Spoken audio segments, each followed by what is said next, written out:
Bonjour à toutes et à tous, bienvenue dans cette deuxième série consacrée à la migration de bases de données avec Prisma dans un projet Nest.js. Avant de commencer, il est essentiel de comprendre ce qu'est Prisma. Il s'agit d'un outil qui joue à la fois le rôle du système de migration de bases de données et d'ORM. ORM permettant de transformer des entités en tables dans une base de données. Dans cette série, nous allons nous concentrer sur la partie liée à la gestion de migration SQL. Nous allons utiliser WebStorm comme IDE. Comme toujours, vous pouvez aussi travailler avec VS Code ou tout autre éditeur de code qui vous convient. Je crée mon nouveau projet avec la commande nest nuit. Je choisis npm comme gestionnaire de package et j'attends la fin de l'installation. Une fois le projet initialisé, je l'ouvre avec WebStorm.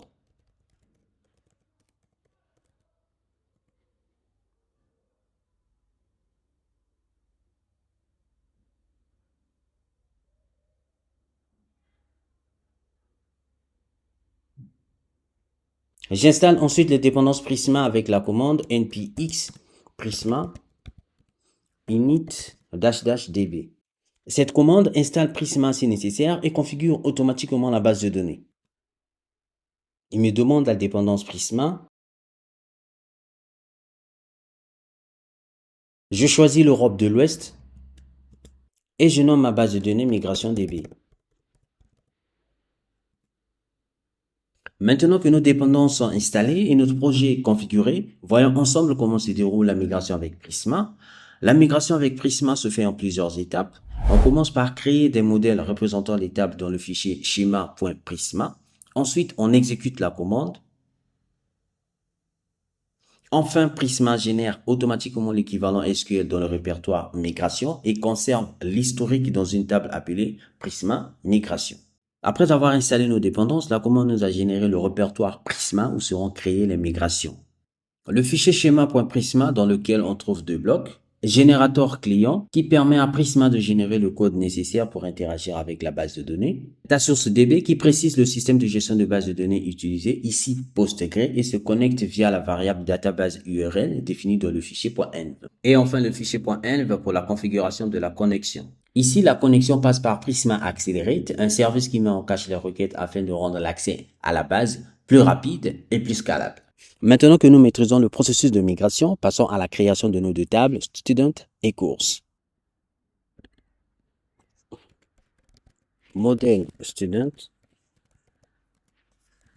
Student ID, int, ID, default, auto-increment, name, string, modèle course, course, ID, integer, ID, default, auto-increment, title, string. Une fois les tables définies, je génère ma migration correspondante. npx prisma migrate dev --name student course.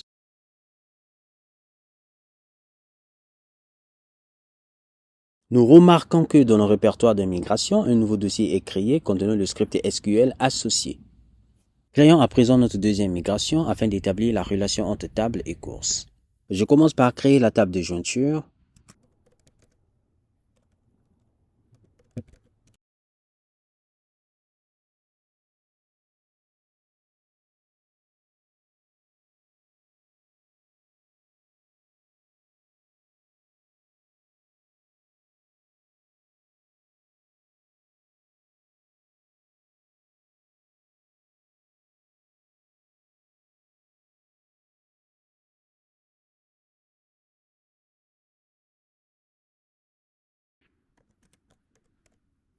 Puis j'intègre cette relation dans chacun des modèles.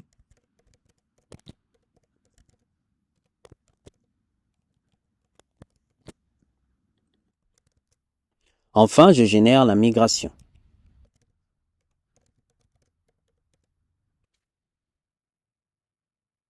La remarque demeure la même, le fichier SQL de notre relation est bien entendu généré.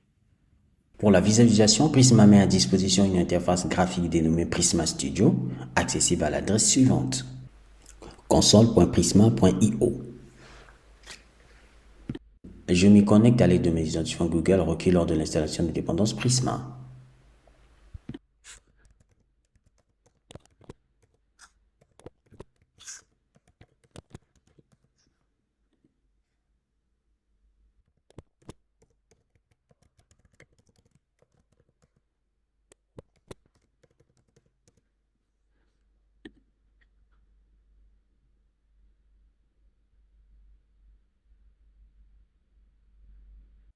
Je clique sur ma base de données, puis Studio. Je distingue clairement l'ensemble de mes tables ainsi que la table de migration générée par Prisma, sur laquelle je clique. S'affiche alors la date d'exécution des migrations ainsi que le nom attribué à chacune d'elles. La colonne rollback 4 indique la date et heure auquel une migration a été annulée. À présent que nous avons testé les outils, voici selon moi les principaux enseignements. Prisma, avantage, mise en place très rapide et pratique, absence de configuration lourde de la base de données, génération automatique des commandes. Inconvénients, suivi historique des migrations plus limité, gestion de requêtes complexes restreintes.